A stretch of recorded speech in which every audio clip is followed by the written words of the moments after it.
Black background with the National Park Service arrowhead on it. Beige building on the prairie surrounded by tall chain-link fence. During the Cold War, solitary buildings and odd concrete structures guarded by 8-foot-high fences were strategically dispersed in the Upper Great Plains region. A cement pad and a field of gravel with hatches and a white pole sticking up, prairie on the other side of the fence, looking down a deep cement tube at a missile in the hole. These fences guarded one of the most terrifying forms of power, a nuclear missile.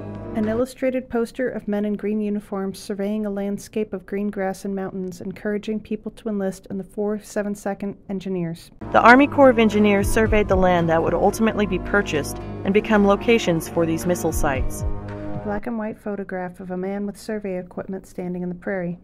The property was acquired from the landowners. An illustrated cartoon of a military officer talking to a dog. The nose of a missile sticks up inside the dog's house. It was evident through the military presence and the procurement of this land that what was to be established was a military installation of extreme importance. 3 men in military uniform and 1 in a trench coat stand in front of a banner reading Partners for Peace. Black and white photograph of a construction worker in a steel-framed tunnel that leads into a large metal capsule. Throughout construction, it required heavy machinery and intense manpower to build these underground hardened structures. Black and white photos of construction site that would house the weapons and the men and women who could have launched them. With this commotion in the middle of what is normally a quiet agricultural landscape, it was evident that drastic changes were occurring in the solemn and lonely prairie. Camera pans over the prairie. Map of the United States with some states marked with black lines. Many people during the Cold War knew that the missiles were somewhere, but many did not know where, what to look for, or they did not care. Tractors and trucks parked on the prairie with people standing around. But for those who lived next to them, they were a part of everyday life. As the missile field became operational, convoys and transporter erector trucks then swelled the highways and interstates. Convoy of military trucks and vehicles on the highway crossing the prairie. Some of these military personnel also participated in local parades and community days. Long military transport vehicles driving down the main street of a town, people waved from the side of the road. Families and school groups were sometimes allowed into the underground portion of the launch control facilities.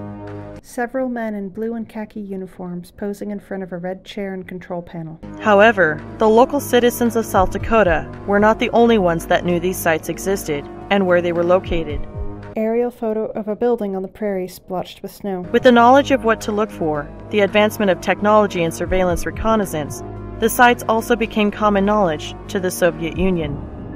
A field in the prairie with a dust cloud from an explosion. Although the days of the missile fields in South Dakota are long gone, today 450 active Minuteman III missiles sit in the quiet farmlands and ranchlands of Wyoming, Nebraska, Colorado, North Dakota, and Montana. A cement pad and a field of gravel with hatches and a white pole sticking up, prairie on the other side of the fence. Group of cowboys on horseback herding their cows on the prairie. Many of the people in those areas have come to see these missiles as a part of the landscape, not hidden, but not announced. A landscape once shared by the people of South Dakota in the not-so-distant past. Warning sign on a fence states it is unlawful to enter the area without permission. Credits produced by the National Park Service. Narrator Kate Hunziker. Writers Kate Hunziker, Layla White. Sound mixers Layla White, Kate Hunziker. Video editors Kate Hunziker, Layla White. Historic photos National Park Service, National Archives. Music espionage free stock music. White background with an illustration of a bandit wearing yellow and black in the desert with his hands on pistols. Words going to war every day so others may live in peace.